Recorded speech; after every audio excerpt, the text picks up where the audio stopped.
man, doesn't this look awesome? I think it does. I'm really happy with how these all came out. This is only half of it, of course. There's more behind the camera.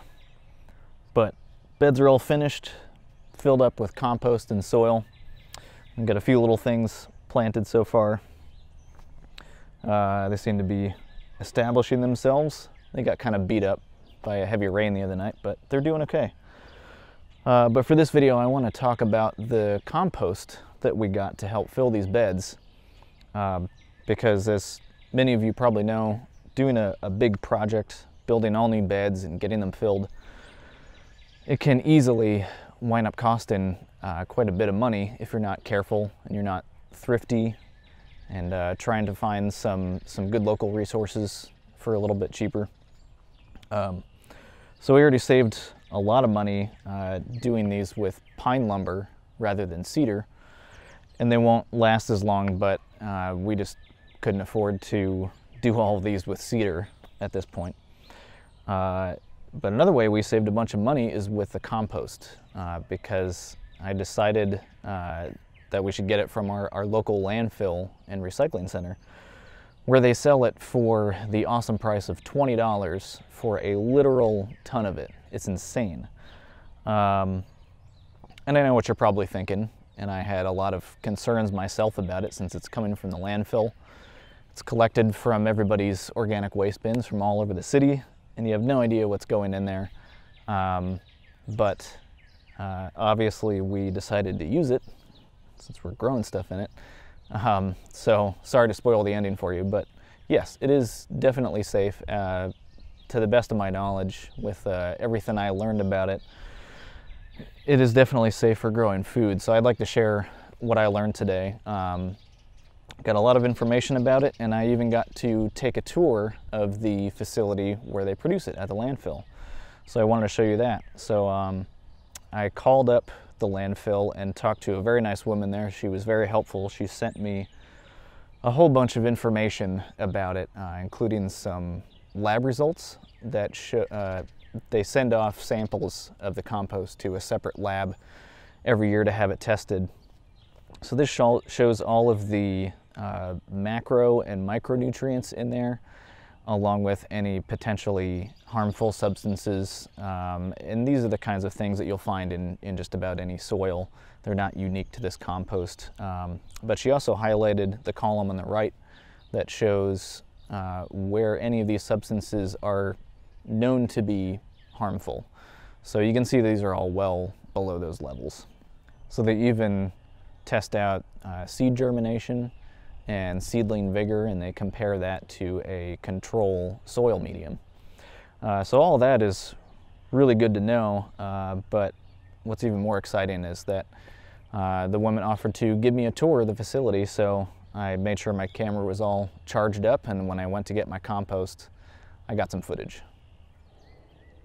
So beginning this year, our city has started providing organic waste bins.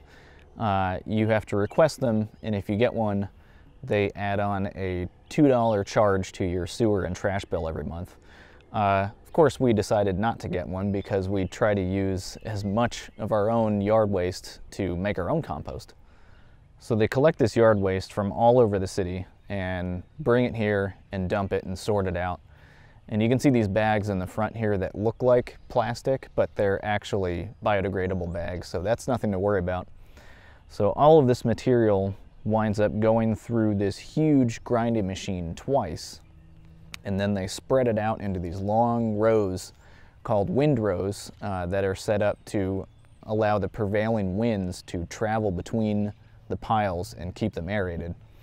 So then every month they turn the piles over into the next one and the next one and so on through an entire year-long decomposition process. So then they put all of that material through a huge sifter to separate out any of the larger chunks and give them more time to break down more. And you wind up with this really nice sifted compost. And they actually let that sit for another month or so to make sure that it is no longer hot and active and it won't kill your plants. So at that point, it's ready for use and for public sale. through this whole process, they monitor things like temperature, moisture, and oxygen.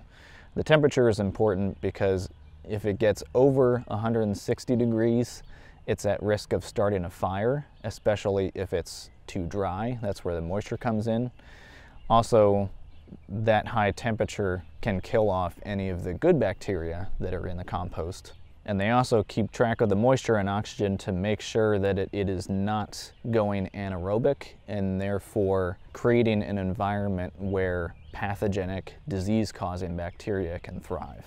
They also have a policy of maintaining the piles at a temperature of at least 132 degrees Fahrenheit for at least 15 days, because this will destroy any weed seeds that are in there, as well as kill off any pathogenic bacteria. And this is a very common policy that you'll find in just about any facility like this, because most often it's mandated by law to be able to sell to the public that it has to go through that kind of process.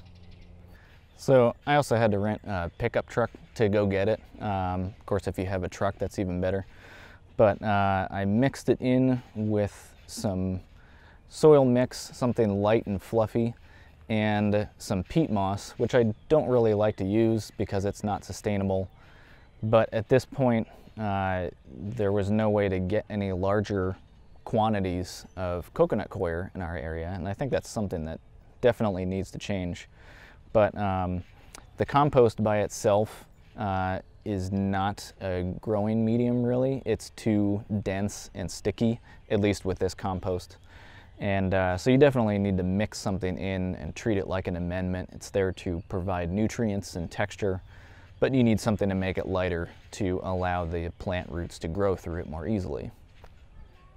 Another really great thing is that they have wood chips for free. So this is all taken from fallen trees around the area, and they even put like untreated wooden pallets and things in there. It's maybe not the best quality, but it's free. You can get as much as you want, and I use this to line all of the paths in the garden, help keep the weeds out from coming through the fence too. So all of that is really good to know. That makes me feel better, but I also wanted to know more about the possible presence of herbicides and pesticides in the finished compost. And you always hear about how that stuff breaks down, and again, from what I have learned, it definitely does, especially over this entire long process. So primarily, it's the microbial activity that is using the elements that are in the herbicides for food. And so they process those, separate them out into their individual elements. Also, a lot of heat and moisture helps to break down these substances chemically. And so it's really nothing to worry about. These herbicides are designed to break down in a matter of days or weeks. And of course, some of them can persist in the soil for a lot longer. If they hang around, it's more because they are binding to the soil, depending on the pH and the soil structure. They can wind up binding to that material and stay there for a bit longer. But we're talking about yard waste that is being collected and taken to another facility, chopped up, spread out, going through so much microbial activity and turning over. There are so many ways that it's able to break down over that whole process. So in the end, it's not anything to worry about. And I even had a chance to chat with a guy who owned and operated an organic farm, a certified organic farm here in the area for like 8 to 10 years. And he told me all about the long process he had to go through back and forth with the government just to become certified organic. He knew all about this stuff. I told him that I was wanting to get this compost from the landfill, and I was concerned about herbicides and things, and he also assured me that it's not a problem. They're made from elements that are actually taken from nature and combined in a way that they are designed to inhibit vegetative growth, but once they complete their purpose, they are broken down mostly pretty quickly, sometimes longer, but again, that's if they're wind up sitting in an area of the soil for a long time.